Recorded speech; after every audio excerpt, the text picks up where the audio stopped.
My name is Mike King. I'm with Kidder Matthews in Seattle, Washington. I'm a retail investment broker, primarily sell shopping centers here in the Seattle West Coast markets here. And I'm a senior vice president, and I'm the season 1 Battle of the Bids winner.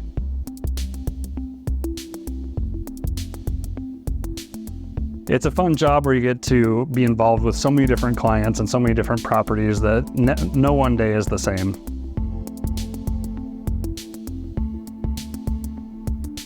Ten-X is a marketing firm, and so they marketed this thing like crazy, but a lot of people got these emails and they didn't really take it seriously at first, but then they started seeing people at all these different firms that were getting $10,000 gift cards and all sorts of different prizes, and people started to take it pretty seriously. So I think this year people are going to take it real serious.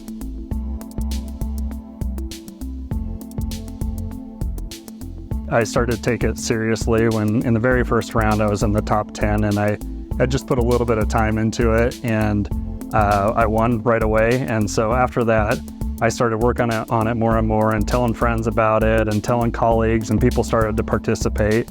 But I can remember that we were overseas in one of the very last rounds, and it was my wife's birthday. And I told her I can't make it to the 5 o'clock reservation because I got to participate in Battle of the Bids. And that didn't go over too well at the time, but it all worked out.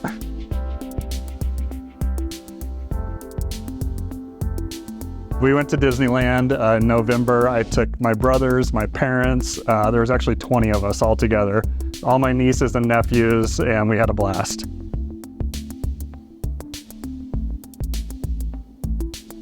My wife and I talked about what we were going to do. Everyone wants to know what'd you do after you won, and we started looking at some cabins and different properties. I knew I wanted to do real estate. That's what I do for a job, and so we started looking all around, and we ended up buying a warehouse in Alaska. So I think she's real happy with me.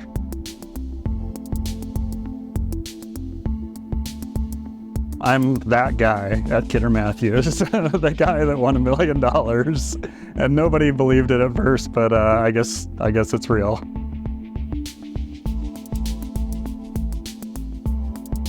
I'm looking forward to season 2. You better believe I'm going to be playing this year. Learned a lot of things last year, and I think it's going to be fun to see what I know they're going to mix up the rules, and we'll have some fun with this.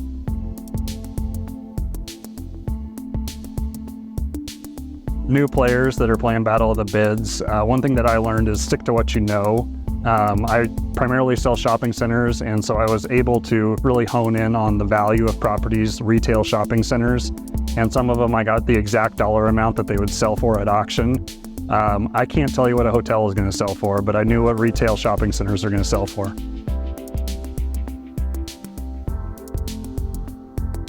The bids that I ended up changing were properties that I didn't know. They were outside of what my expertise was, and so a hotel that I said would sell for $5 million ends up selling for $8 million, and I'd changed that at the very last second.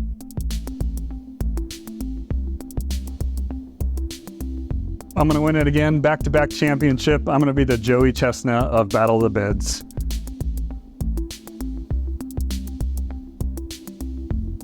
Outside of winning it all, it's a good way just to kind of see what's going on in the market and see across asset types and even across the United States what properties are trading at, and it's helpful to know that information.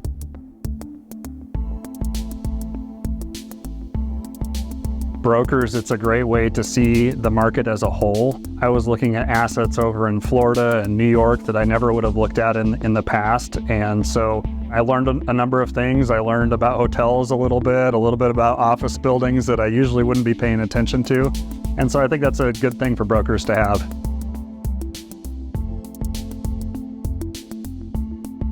Battle of the Bids was a good way for people to see what Ten-X is all about. There's a lot of people in our firm that had never used them before, and after seeing this whole thing go down, it was definitely something they're paying attention to now. It was a good way for people to see how well they could predict what properties would sell for, which is not an easy thing when there's an auction and there's 40 different market participants.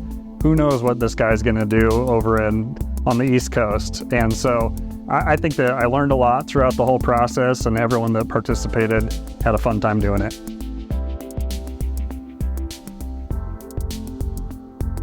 Season 2, people are definitely going to take this a lot more serious, and there's going to be some serious competition this round.